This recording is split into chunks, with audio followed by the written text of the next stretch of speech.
कौन है ये तेजस्वी महात्मा? मैं जानती हूँ वे कौन है।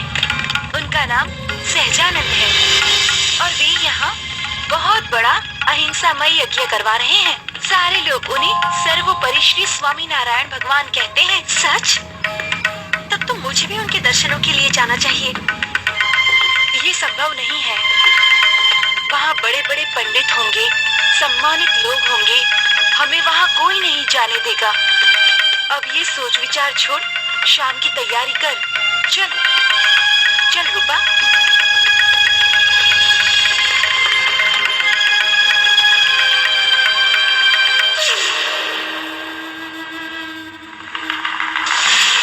प्रणाम पंडित जी।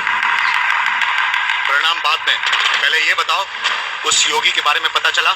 हमने पता कर लिया है पंडित जी कि वो सहजानंद नाम का योगी है जो अपने आप को सर्वोपरि श्री स्वामीनारायण भगवान कहता है और वो यहाँ जेतलपुर में आकर एक बहुत बड़ा अहिंसामय यज्ञ करवा रहा है और इसी कार्य के लिए वो यहाँ आया हुआ है। अहिंसामय यज्ञ के लिए आया है? तो तुम लोग यहाँ क्या कर रहे हो? जाओ और जाकर उसके अहिंसामय यज्ञ में इतनी हिंसा फैलाओ कि वह फिर इस जेतलपुर की धरती पर आने का साहस न कर सके। जाओ। जो आ गया पंडित जी।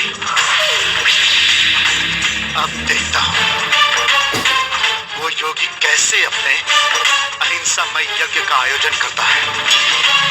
वो अपनी जान बचाकर यहाँ से नहीं भागा तो हमारा नाम भी पंडित बंसीधर नहीं।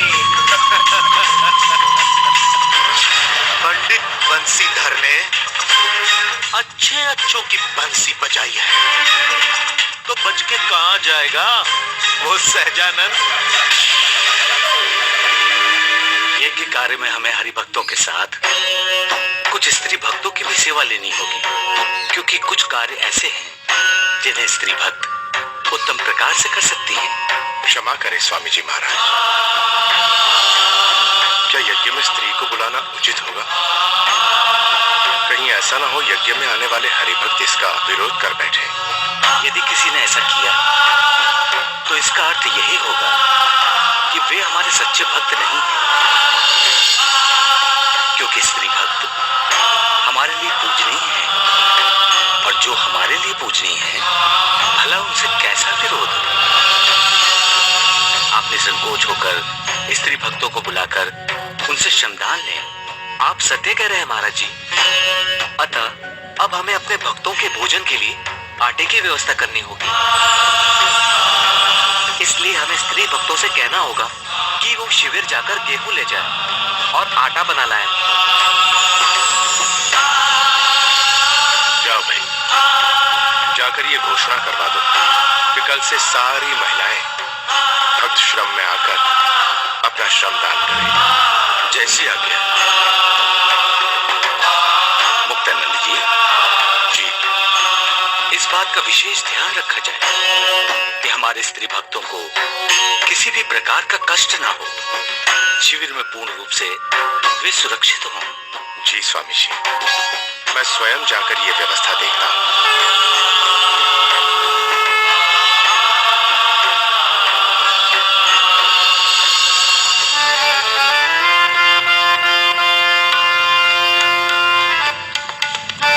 ये स्वर्ण मुद्राओं से भरी थाली पास के गांव से आई है। वहाँ के जमींदार की बेटी का विवाह है और उस विवाह में तुम्हें नृत्य करने का बुलावा आया है। ये स्वर्ण मुद्राएं वापस कर दो रूपा। मैं कहीं नहीं जाऊंगी। नहीं जाओगी? ये तुम क्या कह रही हो लक्ष्मी? तुम जानती हो कि जमींदार और साहूकारों का मन बहलाना यही हमारा धर्म है और तुम इस धर्म से मुंह फेर रही हो। फिर हमारे कोठे पर कौन आएगा? मैं ये सब नहीं जानती पुष्पा, पर मैं इतना जानती हूँ कि जिस धर्म को निभाने से मन को सुख शांति ना मिले उसे त्याग देना ही अच्छा होता है। बावरी मत बन लक्ष्मी।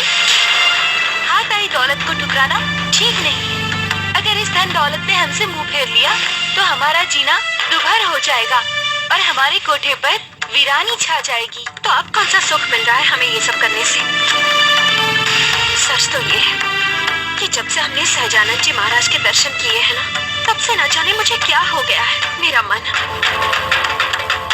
अब इन सब चीजों से उखड़ने लगा है रूपा, और मुझे ये सब करने की गवाही नहीं दे रहा। मैं नहीं जानती कि मैं ये सब ठीक कर रही हूँ या नहीं, किंतु मेरा निर्णय यही है कि मैं वहां नहीं जाने वाली। यदि तुम मेरे स्थान पर वहां जाना चाहती हो तो तुम जा सकती हो, मुझे इसमें कोई आपत्ति नहीं है।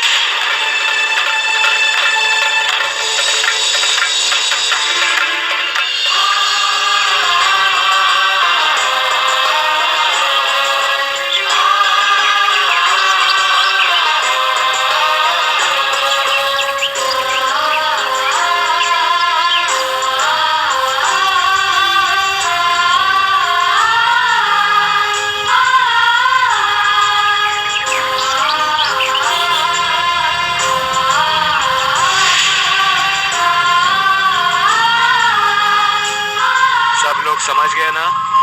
हमें इन सारे हरि भक्तों के साथ मिलकर इनकी सारी व्यवस्थाओं पर पानी फेरना है। और हाँ, ध्यान रहे काम इस तरह करना है कि किसी को हम पर संदेह ना हो। समझ गए? अरे भाई हरि भक्तों, आप यहाँ क्या कर रहे हो? चलो चलो अंदर ले जाओ, चलो सामान ले जाओ, चलो चलो चलो।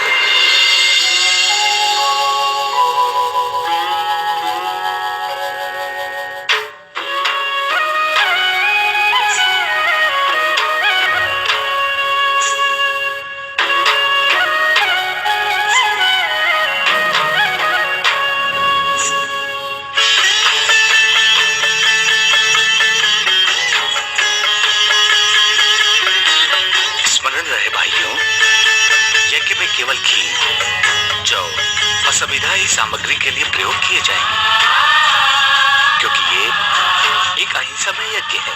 क्षमा करें योगीराज, क्या हम जान सकते हैं कि ये अहिंसामय यज्ञ क्या होता है? जिस यज्ञ में वनस्पतियों और शुद्ध घी से पूर्णाहुति की जाए और जिसमें किसी भी प्रकार के जीव और पशु हत्या ना हो, वही अहिंसामय यज्ञ है। तो क्या आज तक जितने भी हिंसा में यज्ञ किए गए हैं वो सभी गलत हैं? हाँ, गलत है, क्योंकि कोई भी धर्म हिंसा की बात नहीं करता। अगर हम किसी जीवात्मा को जीवन दे नहीं सकते तो उनसे जीवन लेने का हमें कोई अधिकार नहीं है। अतः यज्ञ तो जीवात्मा के कल्याण हेतु ही होता है। हमें इस अहिंसा में यज्ञ करके इस परंपरा को आगे बढ़ाना है, इसी में सबका कल्याण है।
काम हो गया?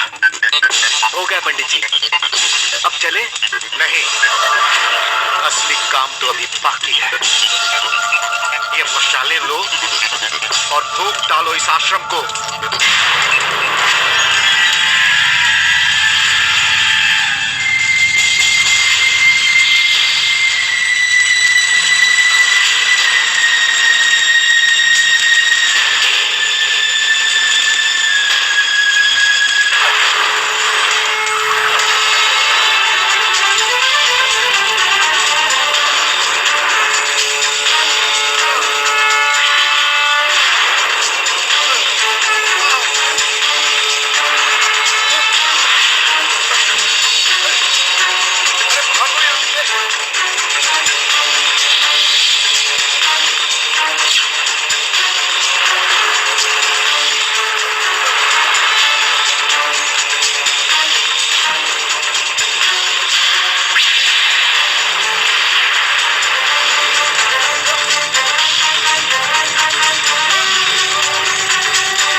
कौन हो सकते हैं वे? और क्या कर रहे थे यहाँ पे मशालों के साथ? अवश्य वो लोग यहाँ पर किसी गलत मकसद से आए होंगे, अन्यथा वो इस तरह डरकर नहीं भागते। यदि ऐसा है तो हमें यहाँ पहरा देना होगा। आप उचित कह रहे हैं कुशल भट्ट जी। आप जाकर कक्ष में विश्राम कीजिए, हम यहाँ पर पहरा देते हैं। अहिंसा मानव जाति का सर्वप्रथम विकास बिंदु है। इसको समझकर आचरण करने वाला सभी बंधनों को पाकर मोक्ष को प्राप्त हो जाता है। ठीक वैसे ही जैसे राजा अशोक ने पाया। राजा अशोक एक पराक्रमी सम्राट थे। उनका अधिकांश जीवन हिंसा में युद्ध करते हुए बीता था। उन्हें ऐसा लगता था कि युद्ध करते करते वे युद्ध के द्वारा इस धरती के अधिपति बन जाएंगे। किंतु एक बार युद्ध के उपरांत जब उन्होंने युद्ध मैदान का करुण दृश्य देखा, तब उन्हें अहिंसा का सही मूल समझ में आ गया। और उसके बाद वो महात्मा बुद्ध की शरण में चले।